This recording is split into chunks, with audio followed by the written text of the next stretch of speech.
Bienvenue à nouveau dans l'émission. Nous recevons aujourd'hui Robert Barnes, l'avocat plaidant renommé, expert de la Constitution des États-Unis et également reconnu comme un excellent commentateur politique. Merci d'être venu dans l'émission. Oh oui, ravi d'être ici.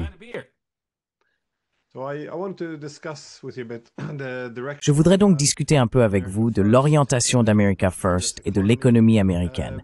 Mais je pensais qu'un bon point de départ serait comment voyez-vous le concept de populisme? Autrefois, c'était un terme acceptable à utiliser. À une époque, de Barack Obama à Bernie Sanders, ils se définissaient comme populistes. Aujourd'hui, c'est presque devenu une insulte, quelque chose de peu souhaitable. Comment définissez-vous le populisme et son rôle croissant aux États-Unis?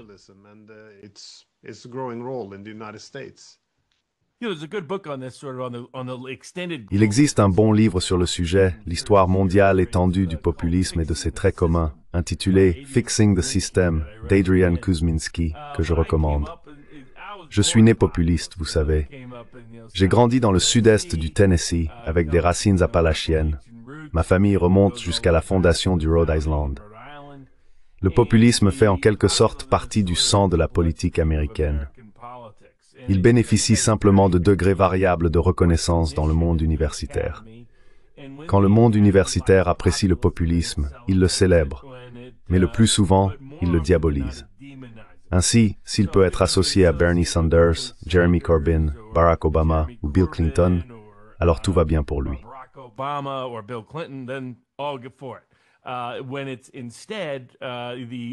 Lorsqu'il est plutôt associé à la droite, que ce soit George Wallace, Donald Trump, Ronald Reagan ou quelqu'un d'autre, tout à coup, c'est quelque chose qu'on rejette. Le grand politologue américain que je recommande vivement à quiconque souhaite comprendre la politique américaine est Kevin Phillips. Son meilleur livre est The Emerging Republican Majority, qui a servi de texte de campagne pour la campagne de Nixon. Mais bien qu'il semble s'agir d'un livre sur la campagne de 1968, il traite en réalité de toute l'histoire de la politique américaine et de la force et de la puissance du populisme. Le populisme est l'influence motrice de la politique américaine et repose sur la confiance accordée à l'individu.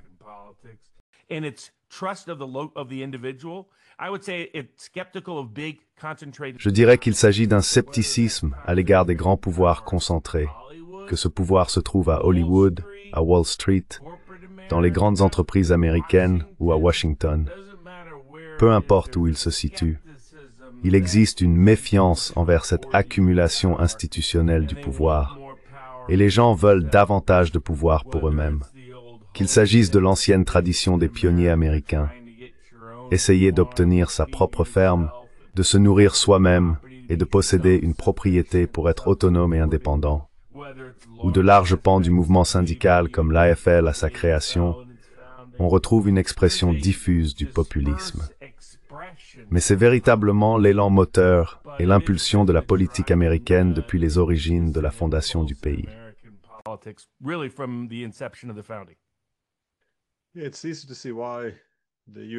Il est facile de comprendre pourquoi les États-Unis seraient plus enclins au populisme, compte tenu de tout le moment révolutionnaire, l'accent mis sur les droits individuels et le fait que les gens soient très critiques envers les élites politiques, économiques ou culturelles, d'ailleurs, lorsqu'elles accumulent trop de pouvoir. Donc, toute cette idée du peuple qui résiste aux élites correspond sans doute davantage à l'esprit américain, je suppose, qu'à celui de l'Europe. Mais l'une des choses contre lesquelles ils ont tendance à se rebeller, cependant, c'est l'État profond, qui encore une fois porte plusieurs noms. Ils l'appellent « the blob », la bureaucratie permanente. Comment évaluez-vous cela dans le cadre du mouvement populiste qui a conduit, ou du moins mené, Trump au pouvoir également?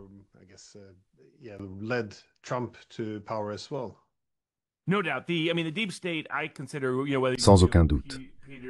Je veux dire l'État profond, je pense à Peter Dale Scott à la fin des années 60, qui essayait de le décrire.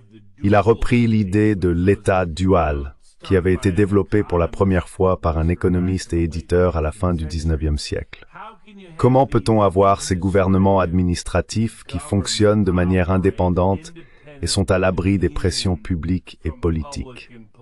Vous savez, les séries Yes, Minister et Yes, Prime Minister au Royaume-Uni ont un peu illustré cela au début des années 1980. C'est cette institutionnalisation et cette bureaucratisation du pouvoir qui échappe aux pressions politiques et publiques. La démocratie avec un petit D.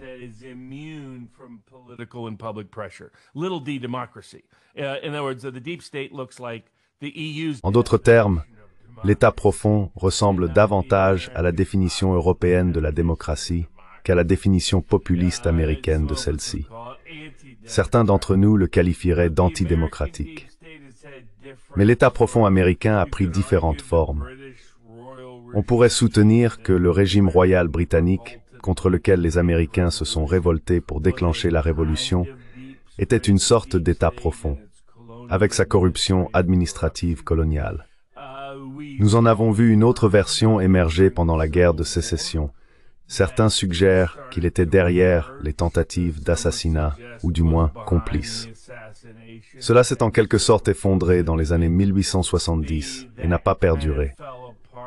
Un troisième effort est apparu pendant la Première Guerre mondiale, mais il y a eu une telle rébellion politique contre cette guerre aux États-Unis.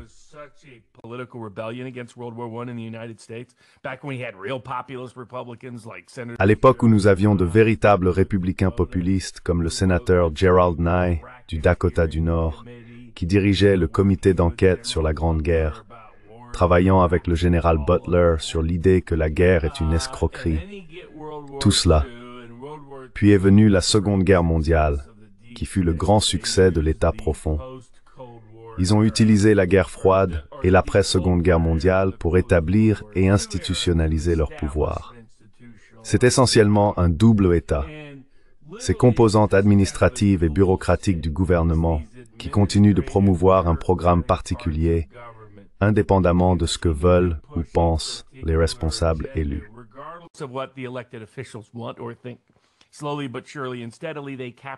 Petit à petit, ils s'emparent de ces institutions et gardent le contrôle de ce que le comité spécial du Sénat sur le renseignement était censé gouverner, réglementer et superviser. La communauté du renseignement créée par le sénateur Frank Church, qui lui-même avait été illégalement espionné par la NSA. Une partie de son inspiration remonte à l'époque où nous avions des figures populistes comme Church, originaire de l'Idaho. Aujourd'hui, la situation s'est inversée. Quiconque siège au comité du renseignement du Sénat finit par représenter la communauté du renseignement au Congrès, en la défendant, en la protégeant, en lui accordant l'immunité. Même lorsqu'ils dérapent un peu, comme Feinstein, ils les espionnent et s'en sortent, notamment en lien avec Guantanamo.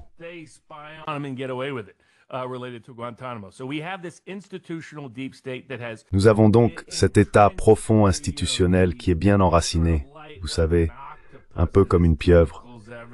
Il a des tentacules partout, dans certaines parties des médias, dans certains cercles de réflexion, et il a fortement influencé le monde universitaire. Les gens oublient cet aspect du discours d'adieu d'Eisenhower en 1961.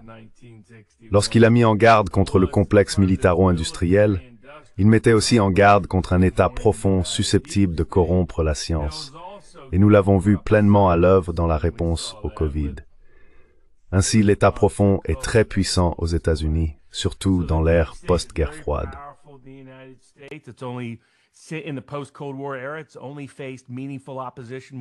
Elle n'a rencontré une opposition significative qu'une ou deux fois, pendant la commission Church au milieu et à la fin des années 1970, sous la présidence de Jimmy Carter, et de manière sporadique avec Trump. Ils craignent Trump parce qu'il n'est pas sous leur emprise, même s'il a été incohérent dans son opposition à leur égard. Le simple fait d'être un adversaire, une personne prête à les remettre en question, fait de vous une menace existentielle. Et le pouvoir de l'État profond est réel. Il est palpable. C'est pourquoi ils s'en prennent, par exemple, au député Thomas Massie lors des prochaines élections. C'est, je le suggère, l'une des influences les plus pernicieuses, non seulement sur les États-Unis, mais sur le monde entier depuis un demi-siècle.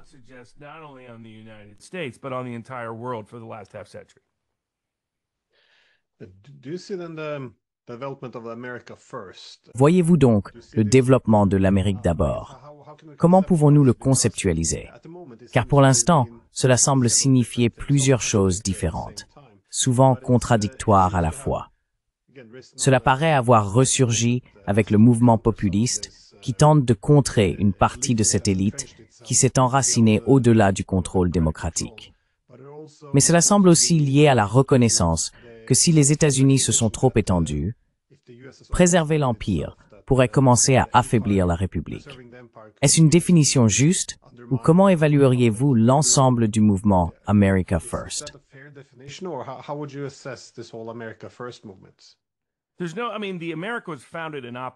Je veux dire, l'Amérique a été fondée en opposition à l'idée d'empire. Mon vieux cousin John Quincy Adams disait « Nous ne partons pas à l'étranger à la recherche de monstres à détruire. » Depuis la fin de la guerre froide, c'est pourtant tout ce que nous faisons. Chercher des monstres à détruire, à exploiter. Ce qui distingue l'empire américain des empires passés, c'est que ces derniers enrichissaient réellement la population laborieuse de leur nation. Ou du moins, c'était censé être le cas. Cela faisait partie du contrat, pas aux États-Unis. Notre empire s'est construit aux dépens de la classe ouvrière américaine, de sa prospérité, de ses vies et souvent de ses libertés, en particulier depuis l'ère post-11 septembre, même si cela remonte aussi à la guerre froide. Et c'est précisément cet ensemble que le mouvement America First a été créé pour combattre, afin de restaurer nos principes constitutionnels originels.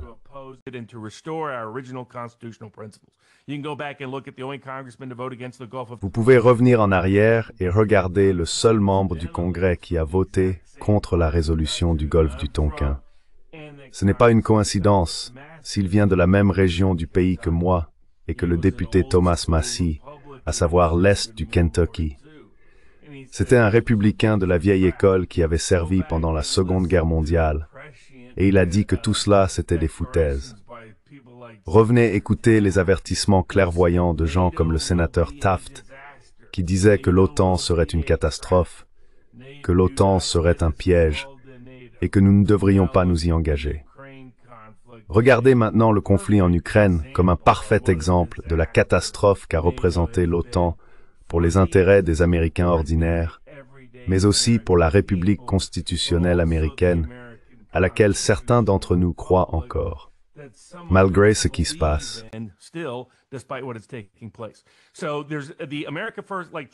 Il y a donc le mouvement America First. Trump aime prétendre qu'il l'a créé. Trump est un excellent marketeur. C'est là sa véritable compétence. Pour être honnête, c'est un peu la limite de ses capacités parfois. Tout ce qu'il a fait, c'est lire la salle. Il lui suffisait d'écouter la radio pour entendre ce que les gens disaient, et il ne faisait que le répéter. Maintenant, il a effectivement quelques instincts qui remontent aux années 1980. Sur le commerce et le scepticisme à l'égard des engagements étrangers, mais il n'est pas le fondement ni le créateur du MAGA. Il en est la continuation et l'extension. Et tous les efforts pour réprimer ces rébellions populistes, que ce soit au Royaume-Uni, en France, en Allemagne ou ailleurs en Europe, on peut voler quelques élections ici et là. Ils les ont volées en Roumanie, ils les ont volées en Moldavie.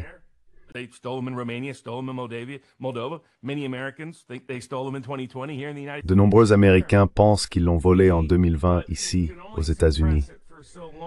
Mais on ne peut la réprimer que pendant un certain temps, car ce qui la pousse, ce qui la motive aux États-Unis, c'est une longue histoire d'opposition à l'idée de s'enliser dans des conflits étrangers et de servir les intérêts d'un maître mondialiste étranger plutôt que ceux de la population américaine locale, que cela concerne le travail, nos vies ou notre liberté.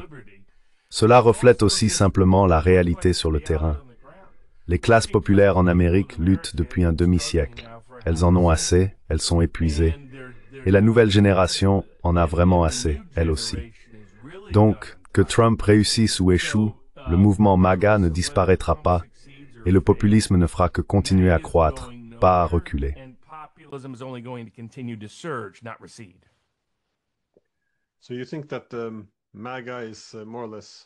Donc, vous pensez que le mouvement MAGA est plus ou moins un peu détaché de l'idée America First. parce qu'il semblait que l'un des messages les plus puissants de Trump était sa critique de l'OTAN. S'il y a bien une organisation qui a entraîné les États-Unis dans des engagements étrangers et sapé leurs intérêts nationaux, c'est l'OTAN. Je veux dire, pendant la guerre froide, j'aurais dit qu'il y avait un besoin d'alliance défensive contre les Soviétiques. Mais de nos jours, cela ressemble à une alliance militaire qui existe surtout pour gérer les menaces à la sécurité qu'elle crée elle-même, semble-t-il. Donc ma question courte est la suivante. Voyez-vous aujourd'hui le mouvement MAGA s'être séparé America First? Et qu'est-ce que cela impliquerait?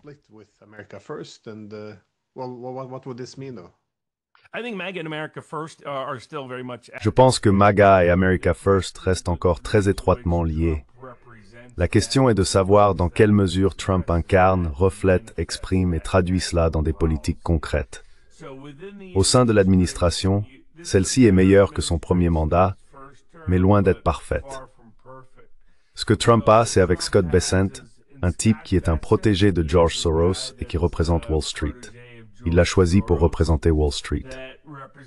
Les gens s'imaginent un peu « Hey, c'est le président élu, ne devrait-il pas dicter la politique ?»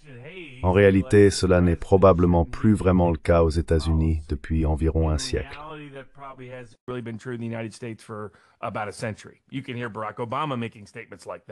On peut entendre Barack Obama faire des déclarations de ce genre. On peut aussi entendre George W. Bush, Glenn Beck en a récemment parlé. Il a dit que peu importe qui arrive au pouvoir, quelqu'un d'autre tirera les ficelles. C'était Bush lui-même, un individu plutôt arrogant par nature. Et dans une certaine mesure, tout cet empire souffre du grand péché dont parle la tradition grecque, ou les grands mythes grecs, l'hubris. C'est ce que je vois avec l'OTAN. C'est ce que je vois avec l'État profond américain. Vous savez, si l'on regarde la définition clinique, une fierté excessive, le mépris des autres, un sens de la réalité affaibli.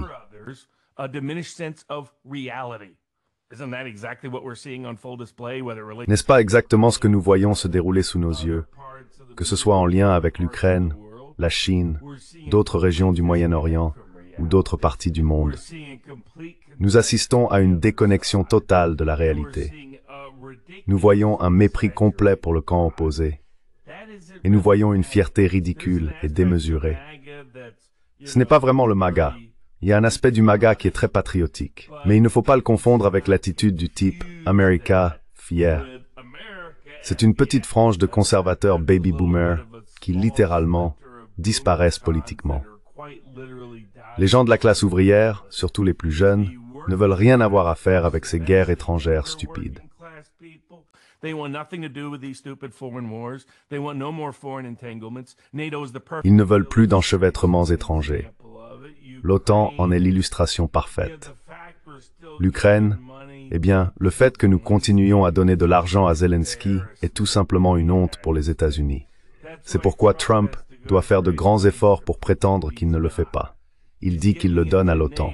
C'est comme, eh bien, qui finance l'OTAN? Vérifiez, toujours nous. Donc tout cela ressemble à notre système d'intelligence artificielle pour le développement économique. Tout le monde se verse de l'argent en cercle. Et nous avons quoi? 90 à 95% de notre PIB, selon une étude de Harvard, mobilisé l'année dernière uniquement par la croissance de l'IA. Et quand on examine cette croissance de l'IA, c'est comme ceci.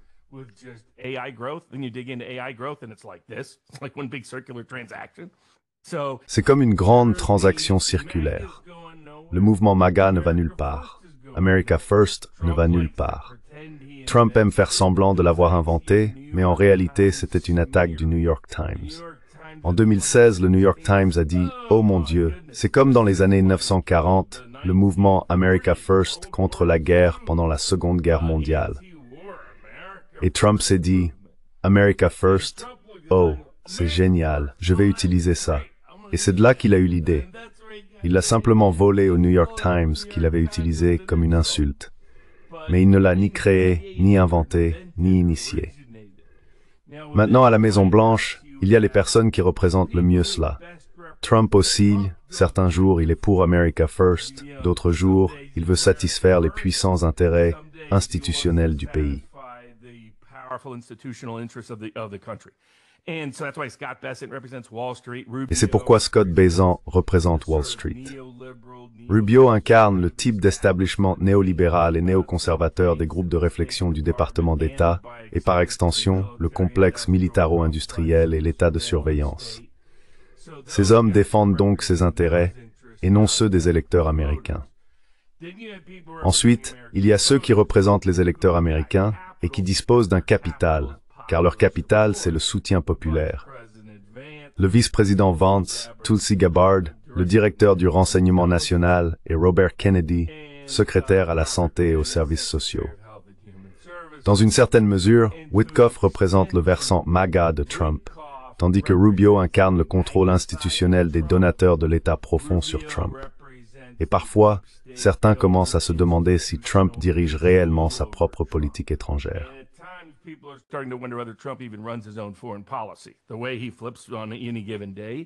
La façon dont il change d'avis d'un jour à l'autre donne presque l'impression qu'il laisse les autres dicter le résultat à sa place. Le cœur du mouvement MAGA est toujours là. Le cœur de l'Amérique d'abord est toujours là. Argentine d'abord, Ukraine d'abord, Israël d'abord, tous les autres pays d'abord. Il passe tout son temps à l'étranger. C'est pas l'Amérique d'abord. Il sape et sabote sa propre présidence, et il ne s'en rend compte qu'en partie, parce que les gens qui dirigent Washington sont totalement déconnectés du reste du pays. Il n'y a pas de meilleur signe de la décadence de l'Empire américain, de la puissance et de la prospérité américaine, que le fait que certaines des communautés les plus riches du monde soient les banlieues du district de la corruption.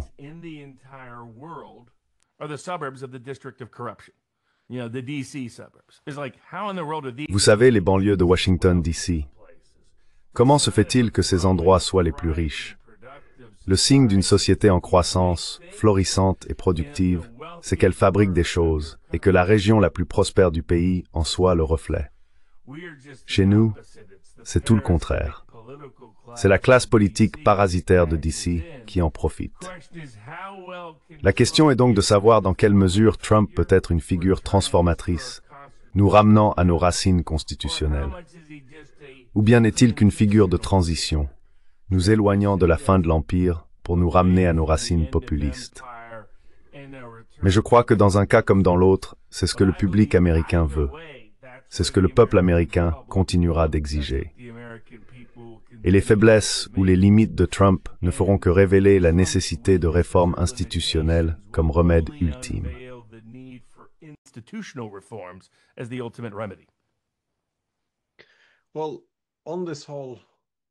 Eh bien, sur toute cette plateforme sur laquelle Trump a fait campagne, passer de l'Empire à l'Amérique d'abord, comme vous l'avez suggéré, il a changé d'avis plusieurs fois.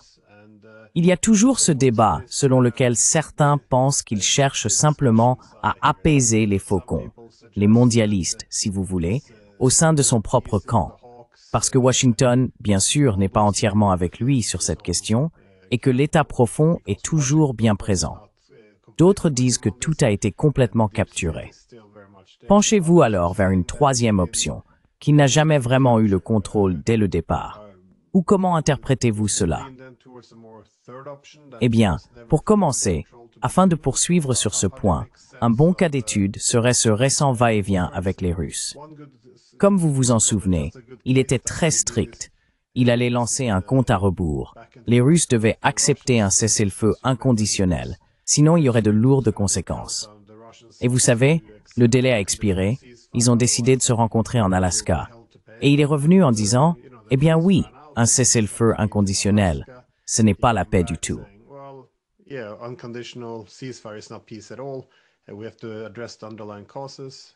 nous devons nous attaquer aux causes profondes. Ensuite, il devait revenir vers les Russes, et maintenant il parle soudainement à nouveau du cessez-le-feu. Je veux dire, ils sont assez confus à Moscou. Que s'est-il passé? Nous avions une discussion, nous avancions, et puis il revient en arrière. Est-ce qu'il n'a plus le contrôle, ou est-ce simplement qu'il manque d'honnêteté avec les Russes? Essaie-t-il d'apaiser les faucons? C'est très difficile de comprendre ce qui se passe là-bas en ce moment.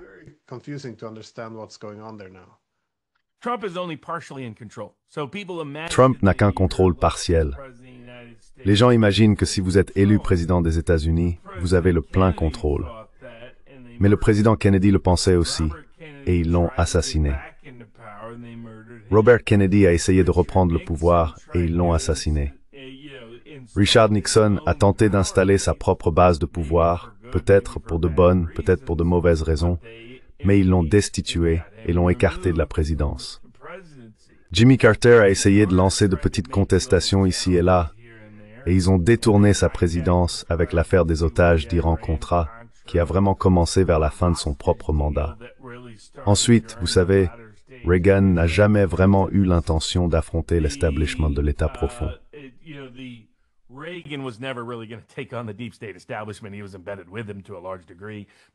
Il était largement intégré à leur cercle. Poppy Bush, George W. Bush, même chose. Bill Clinton, Obama, même chose. Biden, même chose. Aucun de ces dirigeants n'a jamais vraiment remis en cause ou contesté de manière significative cette base de pouvoir.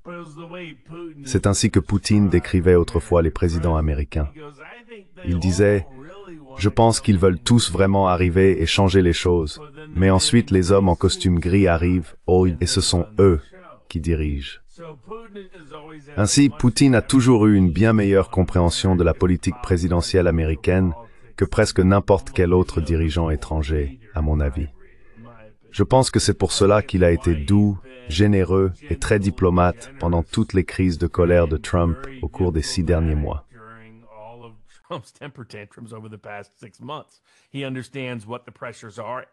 Il comprend quelles sont les pressions, et il comprend à quel point Trump est réellement limité, du moins dans sa propre perception de lui-même.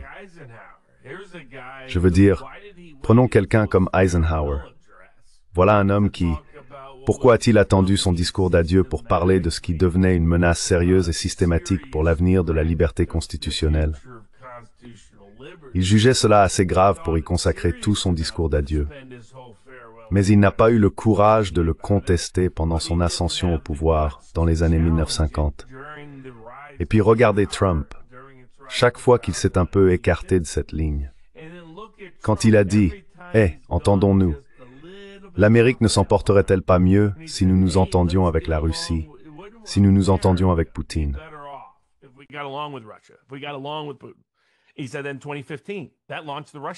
Il a dit en 2015, c'est ce qui a déclenché l'enquête sur le Russia Gate à partir de ce moment-là. Ensuite, il obtient Mueller et ils essayent d'inculper et d'enquêter sur chacun de ses amis ou membres de sa famille. Après cela, il s'attaque à l'Ukraine. Il dit quelque chose comme « Peut-être devrions-nous attendre avant d'envoyer plus d'armes à l'Ukraine, juste pour s'assurer que tout n'est pas corrompu. » Il est destitué en moins de 2 semaines. Puis, il tente de contester certains aspects de l'élection de 2020. Que font-ils? Ils le destituent à nouveau. Et après cela, ils l'inculpent non pas 1, ni 2, ni 3, mais 4 fois différentes. Ils essayent de le ruiner non pas 1, ni 2, mais 3 fois avec des procès complètement bidons. Et ils essayent de le tuer non pas 1, mais 2 fois. Et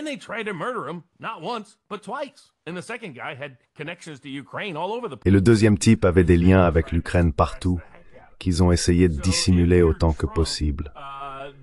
Donc si vous êtes Trump, le message que vous recevez, c'est qu'au moment où vous déviez, ne serait-ce qu'un peu, les ennuis arrivent pour vous de la manière la plus personnelle qui soit. Ainsi, dans la mesure où il est capable de faire ce pas, il se sent limité. Et dans la mesure où Rubio réagit fermement, ou Glenn Dyson réagit fermement, ou Ratcliffe à la CIA, qui ne fait que recycler des informations sur l'Ukraine, il leur transmet simplement tout ce que disent l'Ukraine et les Britanniques. C'est pourquoi notre renseignement sur l'Ukraine est catastrophique en interne. Le bureau ukrainien du département d'État est essentiellement composé des mêmes personnes que lorsque Victoria Nuland y était.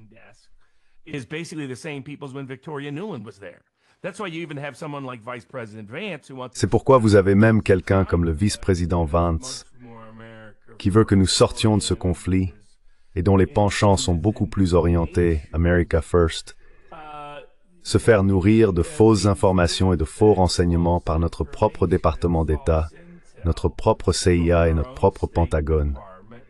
Les gens du Pentagone diffusent constamment de faux renseignements. C'est pour cela que vous avez ce cinglé qui parle de la possibilité d'envahir Kaliningrad, sans problème.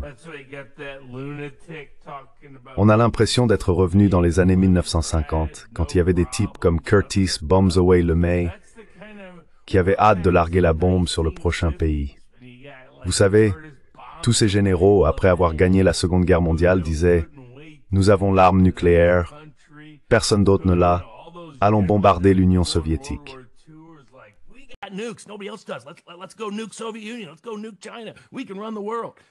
Allons bombarder la Chine. Nous pourrions diriger le monde. Tu lis leurs documents internes.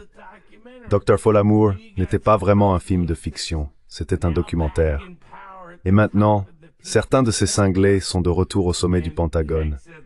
Hegseth n'est pas capable de les discipliner de manière significative. Quelqu'un comme McGregor aurait pu le faire, et je pense que ce fut une erreur de l'administration Trump de ne pas le rappeler. Mais le lobby israélien a utilisé son pouvoir disproportionné au sein du Parti républicain, en particulier Miriam Adelson et d'autres, pour bloquer des gens comme McGregor et écarter d'autres réformateurs du département d'État et du département de la Défense. Donc à mon avis, Trump était un président élu pour mettre fin à tout cela.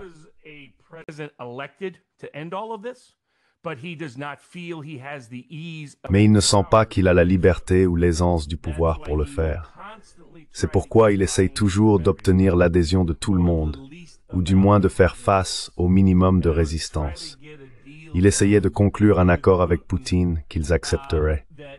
Le problème, c'est qu'ils ne peuvent pas l'accepter, car la Russie est une question existentielle pour le camp mondialiste. Perdre l'Ukraine serait un désastre humiliant pour la vision mondialiste du monde, et ils ne peuvent pas l'admettre. Dans 10 ans, ils feront encore semblant de gagner. Je veux dire, ce sera comme cette scène dans Monty Python, Sacré Graal. Le chevalier a perdu ses 4 membres, les 2 bras et les 2 jambes, et il continue de dire « Oh, ce n'est qu'une petite égratignure, juste une petite égratignure. »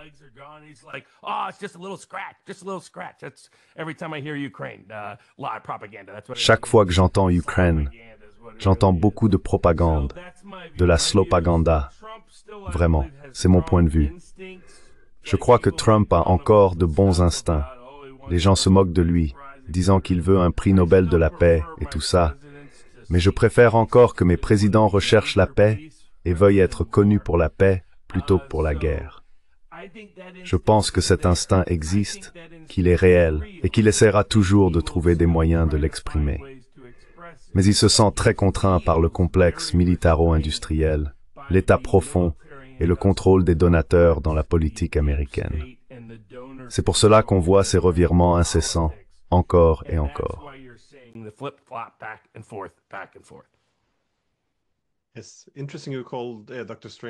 C'est intéressant que tu aies qualifié Dr. Strangelove de documentaire, car il était en réalité inspiré de la Rand Corporation, qui est le groupe de réflexion de la communauté du renseignement, pour résumer la pensée folle qui y régnait. Donc oui, je pense que tu tiens quelque chose, mais il semble que l'élan envers la Russie prenne désormais une tournure très sombre, car, comme tu l'as suggéré, les Russes reconnaissent en quelque sorte que Trump a des limites. Dans de nombreux domaines, il peut se montrer très faible sous la pression. Mais d'un autre côté, il n'y aura jamais un autre Trump. Je veux dire, de Washington, il ne sortira personne qui veuille s'entendre avec la Russie, qui veuille voir s'il est possible de défaire les 100 dernières années de mauvaises relations.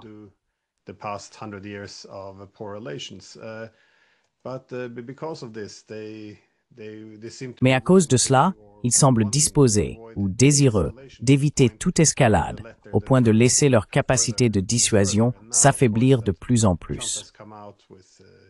Et maintenant, bien sûr, Trump arrive en force, avec les sanctions contre les compagnies pétrolières russes, mais aussi en parlant désormais de frappes à longue portée en Russie, qui seront probablement menées par des opérateurs occidentaux utilisant des armes occidentales avec un ciblage occidental.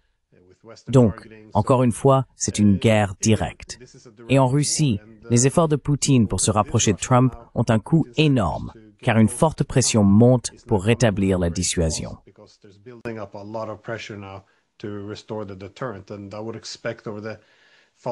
Et je m'attends dans les jours et les semaines à venir à ce que le ton venant de Moscou devienne bien plus virulent, du genre « c'est la limite ». Ils vont tracer une ligne rouge claire. Et encore une fois, si l'OTAN veut porter la guerre en Russie, alors la Russie devra réagir. Des temps dangereux s'annoncent, mais l'État profond qui siège aux États-Unis, jusqu'où est-il prêt à aller? Parce que, encore une fois, il me semble, du moins de mon point de vue, que nous nous rapprochons très sérieusement d'une guerre.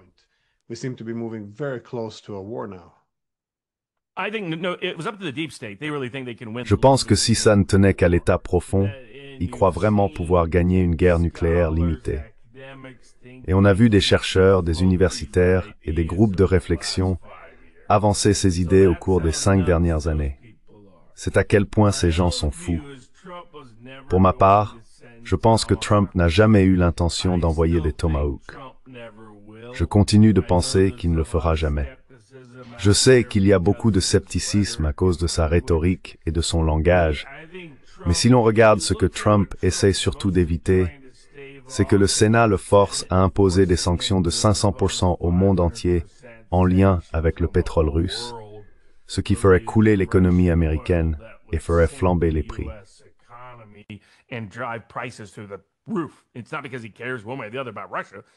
Ce n'est pas parce qu'il se soucie de la Russie d'une manière ou d'une autre.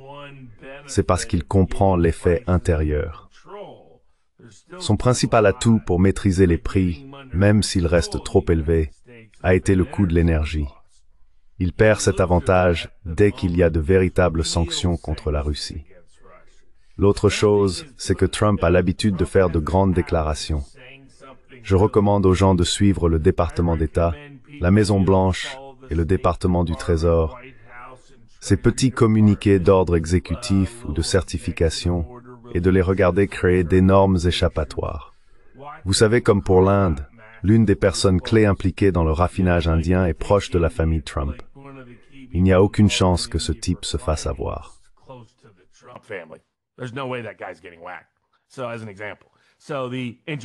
Donc, par exemple, en Allemagne, ils ont découvert qu'ils détenaient encore des participations résiduelles liées aux mêmes entreprises russes qui ont été sanctionnées. Alors ils courent partout pour demander des exemptions. Regardez Trump, il a même fait ça avec l'Inde. Il annonçait des sanctions de 50%, puis quand on regardait les tarifs, on voyait qu'en dessous, il avait exempté environ 80% des produits. Il a l'habitude de faire quelque chose de très fort sur le plan rhétorique, puis de l'édulcorer complètement sur le plan de l'impact politique, afin d'éviter les retours de bâton. Je pense qu'il ne veut vraiment pas, enfin je pense qu'un message que Poutine lui a fait passer très clairement, c'est que ce serait une véritable ligne rouge si des Tomahawks ou quelque chose de comparable était utilisé.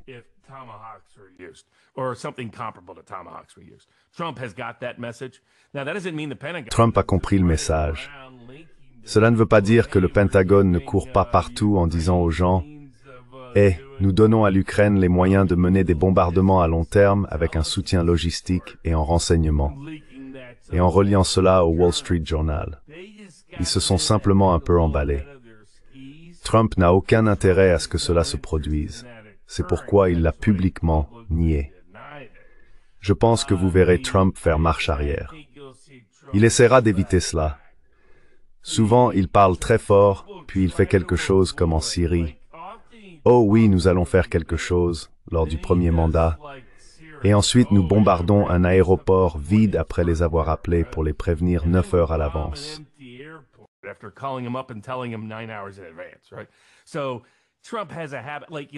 D'accord. Donc Trump a une habitude. Par exemple, regardez l'Iran.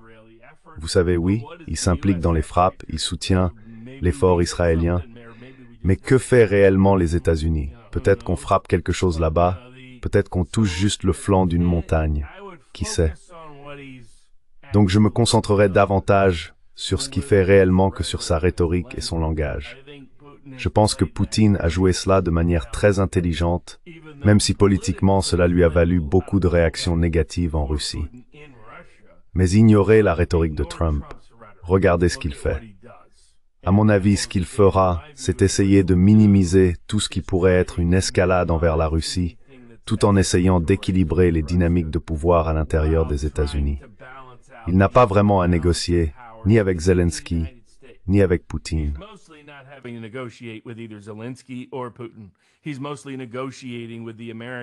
Il négocie principalement avec l'État profond américain et le complexe militaro-industriel, ce qu'ils le laisseront faire et ce qu'ils ne lui permettront pas. Voilà la situation politique. Il donne au vice-président Vance un cours accéléré sur l'ampleur et la portée du problème aux États-Unis que Vance a personnellement expérimenté, ayant reçu de fausses informations. Trump a, par exemple, reçu de fausses informations sur Israël, ce dont Witkoff a désormais parlé publiquement, affirmant que la CIA, le Mossad, le département d'État et Marco Rubio lui mentaient sur ce que le Hamas ferait ou ne ferait pas. Ils font exactement la même chose en ce moment à propos de la Russie et le même genre de choses, dans divers contextes, à propos de la Chine.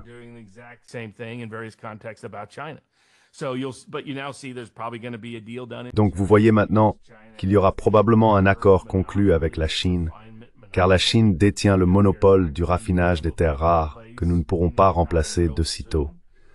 Trump va donc reculer sur son objectif principal, qui était de remodeler la relation entre les États-Unis et la Chine et de réindustrialiser l'Amérique. Malheureusement, cela va probablement marquer un recul à cause de cette situation. Mais il commence à percevoir et à reconnaître l'ampleur et la portée de la désinformation et de la malinformation provenant de notre propre département d'État, de la CIA et du Pentagone, car l'État profond contrôle toujours les sources d'information.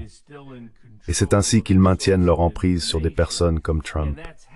L'autre moyen, c'est le contrôle par les donateurs, les groupes de réflexion et la presse. On ne voit qu'un seul récit aux États-Unis.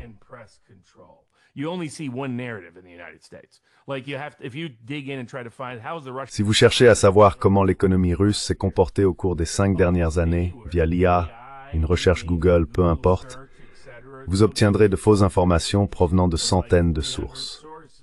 C'est accablant. Pourtant, si vous consultez la Banque mondiale, entre autres, elle dira que oui, l'économie russe s'en est en réalité plutôt bien sortie. De façon incroyable, ces informations n'étaient pas transmises au vice-président, ni au président des États-Unis. Voilà où nous en sommes. Ils monopolisent l'information.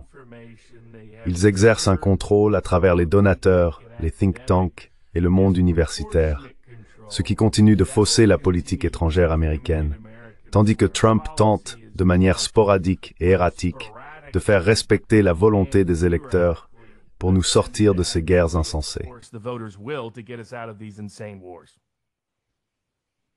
En essayant de sortir l'Amérique de ces guerres insensées. C'est d'ailleurs sur cela que Trump avait fait campagne.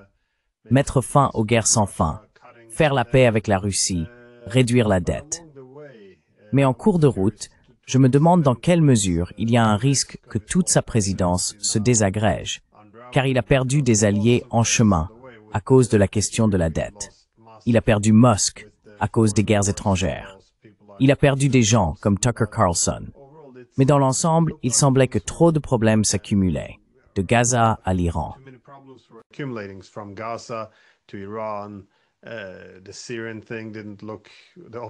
L'affaire syrienne n'avait pas bonne allure.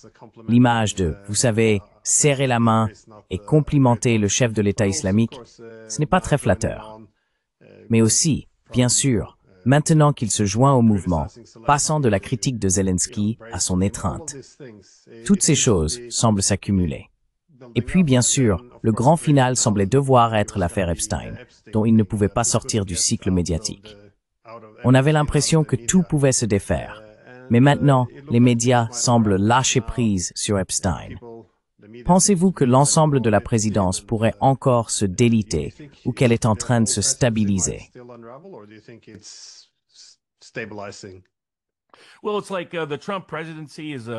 Eh bien, c'est comme si la présidence de Trump était l'un de ces shows de télé-réalité. Il faut maintenir le suspense. Alors branchez-vous la semaine prochaine. Peut-être une guerre nucléaire, peut-être pas. C'est malheureusement ce genre de drame. Je pense que nous continuerons à en voir tout au long de l'année prochaine.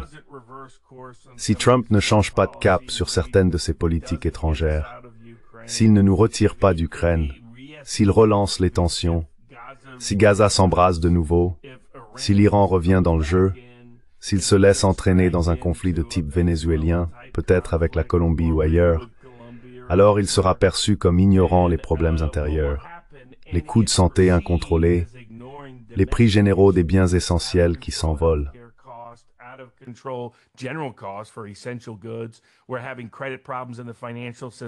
Nous rencontrons des problèmes de crédit dans le système financier. L'ensemble de l'économie immobilière est complètement paralysé ici aux États-Unis. Les prix du logement sont beaucoup trop élevés pour que la plupart des gens puissent acheter, ce qui crée un écart plus important entre acheteurs et vendeurs que jamais dans l'histoire américaine. Les taux d'intérêt restent obstinément élevés. L'inflation sur les biens essentiels du quotidien ne baisse pas suffisamment pour satisfaire sa base électorale. Selon l'enquête sur le sentiment des consommateurs de l'Université du Michigan, les gens sont plus inquiets du chômage au cours des 6 prochains mois qu'à tout autre moment en dehors de la crise financière mondiale de 2008. Il semble donc que nous nous approchions d'une récession.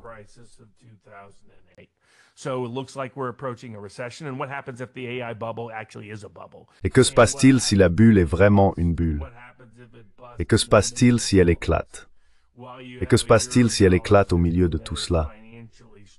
Alors que le système des eurodollars peine déjà à maintenir le moteur en marche, comme on le voit sur les marchés mondiaux de liquidités financières et sur les marchés des pensions ici aux États-Unis. Si l'on additionne et agrège tout cela, il court un risque majeur, vraiment majeur. Il a ces lignes rouges fracturées qui, s'il les franchit, pourraient fissurer toute la base. Il sera lourdement battu lors des élections de mi-mandat de 2026, même s'ils parviennent à redécouper les circonscriptions, même s'ils gagnent devant la Cour suprême sur la restauration de certaines parties du Voting Rights Act, d'une manière qui leur permet d'ajouter 12 à 15 sièges républicains. S'il perd la Chambre, la dernière partie de son mandat sera pratiquement morte-née. Il ne pourra rien faire sur le plan législatif. Tout le monde sera destitué ou fera l'objet d'enquêtes pendant 2 ans, et il deviendra très limité dans ses actions.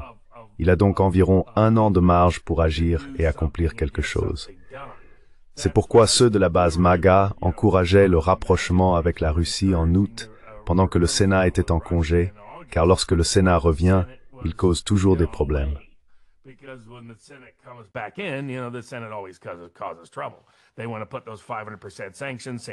Ils veulent imposer ces sanctions de 500%, couler l'économie et nous distraire indéfiniment, parce qu'ils sont de véritables va-t-en-guerre et des partisans du complexe militaro-industriel, et c'est toujours dans cette direction qu'ils vont. Mais on le voit déjà, il y a un très grand et très bon challenger populiste, Paul Downs, qui se présente contre Lindsey Graham en Caroline du Sud. Il y a aussi tout un groupe de challengers populistes face au sénateur de Louisiane, qui bloquait Robert Kennedy sur diverses questions liées au mouvement MAGA. Donc tout cela, il doit y revenir, il doit s'y consacrer et y recentrer son attention. Mais cela ne peut se produire que s'il règle ces différends mondiaux et ne s'y implique pas davantage. En revanche, s'il reste empêtré dedans, s'il reste distrait et que ces problèmes continuent de couvert ou même d'exploser à la figure, alors oui, le mouvement MAGA subira un revers temporaire, et son second mandat sera en quelque sorte une présidence perdue, une occasion manquée.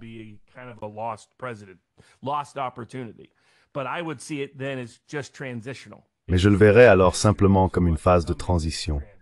C'est une transition vers ce qui arrive, quelque chose de transformateur. Le populisme aura son heure et fera entendre sa voix à Washington tôt ou tard, d'une manière ou d'une autre. La seule question est de savoir s'il doit se former dans une expression plus radicale, plus spectaculaire, ou si nous pouvons continuer à le faire à travers les processus démocratiques et les partis institutionnels que nous avons actuellement. Parce que s'ils ne le font pas, Il suffit de demander aux conservateurs et au Parti travailliste au Royaume-Uni comment le fait d'ignorer le populisme, c'est terminé pour eux. Ce sont deux partis qui ont dominé la politique britannique pendant un siècle et qui pourraient ne plus exister de manière significative dans 5 ans. La même chose arrive aux deux partis ici, aux États-Unis, s'ils continuent d'ignorer la volonté du peuple.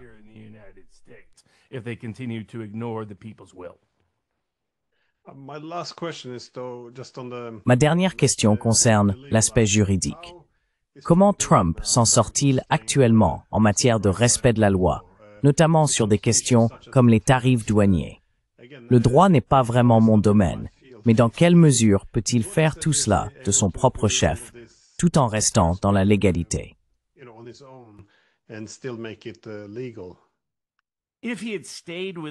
S'il était resté dans les limites de ce que le Congrès avait autorisé, donc constitutionnellement, le Congrès a le pouvoir d'imposer des tarifs. Mais la Cour suprême a déclaré qu'il pouvait déléguer au président la méthode, le montant et les personnes visées par ces tarifs dans certaines circonstances. Ces circonstances exigent une urgence économique nationale. Trump a identifié cette urgence comme étant le déficit commercial important et la désindustrialisation du pays. Nous ne déclinons pas à l'échelle ou à la vitesse de l'Allemagne en ce moment, mais nous déclinons depuis un demi-siècle en matière de production industrielle et de domination.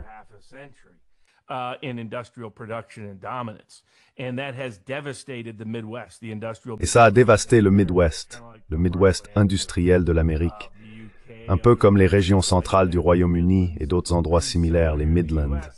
C'est très semblable ici aux États-Unis, à tel point que nous l'appelons en fait la ceinture de rouille plutôt que le Midwest.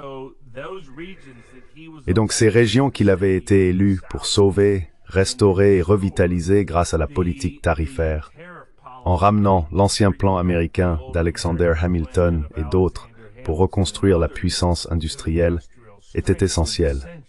Le problème, c'est qu'il s'est tellement enthousiasmé pour cet outil qu'il a décidé de l'utiliser un jour sur deux. Oh, le Canada m'a offensé avec une publicité.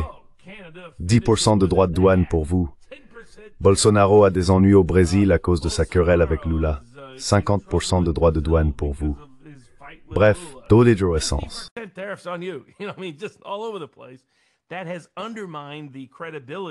Cela a sapé sa crédibilité. Même si ce n'est pas juridiquement ce qui est soumis à la Cour suprême, les droits de douane supplémentaires ne sont pas devant la Cour. Les droits de douane initiaux le sont. Mais cela influence le débat. L'audience orale aura lieu le 1er novembre. C'est pourquoi j'ai dit aux gens que Trump conclurait un accord avec la Chine. Il ne peut pas être en conflit tarifaire avec la Chine lorsque cette audience aura lieu le 1er novembre.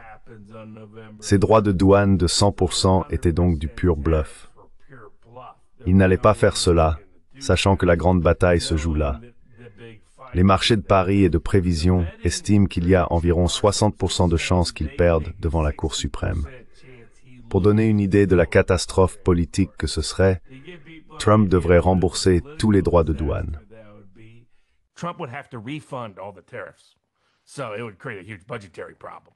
Cela créerait donc un énorme problème budgétaire, car il a utilisé les recettes tarifaires pour masquer, pour dissimuler certains des problèmes que nous avons. À mon avis, s'il s'en était tenu au programme initial de politique industrielle, il aurait eu suffisamment de marge de manœuvre juridique dans le cadre législatif et les fondements constitutionnels pour obtenir l'adhésion de la Cour suprême, en particulier du libertarien Gorsuch, des constitutionnalistes traditionnels Alito et Thomas, ainsi que du groupe plus institutionnaliste formé par Barrett, Roberts et Kavanaugh. À présent, il risque réellement de perdre le pouvoir de faire passer les tarifs, car il a choisi de les traiter comme des sanctions.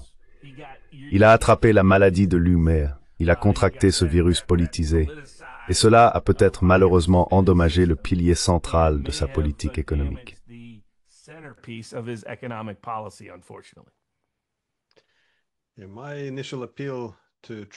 Mon attrait initial pour Trump, ou plutôt la raison pour laquelle j'étais optimiste, très optimiste au début, venait du fait qu'il semblait pencher un peu vers l'idée de l'économie hamiltonienne, c'est-à-dire que je suis un grand partisan du nationalisme économique. Donc quand j'entends parler d'Alexander Hamilton et de Friedrich List, j'y vois le principal instrument permettant aux États-Unis de raviver leur puissance économique. Et vous avez aussi lié cela à la fin de toutes les guerres, à la paix avec la Russie, à la fin du surmenage impérial. Je pense que c'est une excellente combinaison. Mon pessimisme apparaît quand je vois Trump utiliser les tarifs douaniers pour menacer l'Espagne d'augmenter son budget militaire. C'est là que je me dis qu'il a un peu déraillé. Ce n'est pas quelque chose que j'ai jamais lu dans les travaux d'Alexander Hamilton. Mais, vous savez, non, c'est très étrange à observer. Mais comme je l'ai dit, la question principale est de savoir s'il contrôle vraiment la situation ou non. Quoi qu'il en soit, merci beaucoup. Ce fut un grand honneur de vous avoir dans l'émission. J'espère que vous pourrez revenir une autre fois. Eh bien, laissez-moi simplement terminer en demandant où les gens peuvent vous trouver.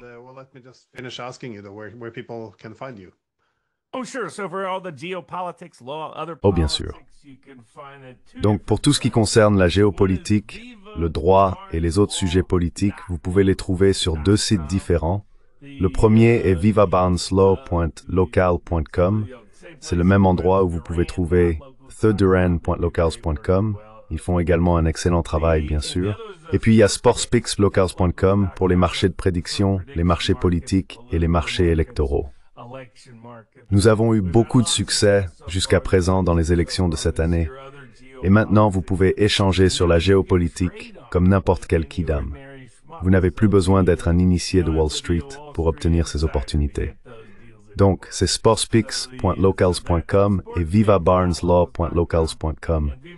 Les meilleurs endroits pour obtenir toutes les analyses et les réflexions que nous partageons avec le public. Merci, ce fut un grand plaisir. Maurice.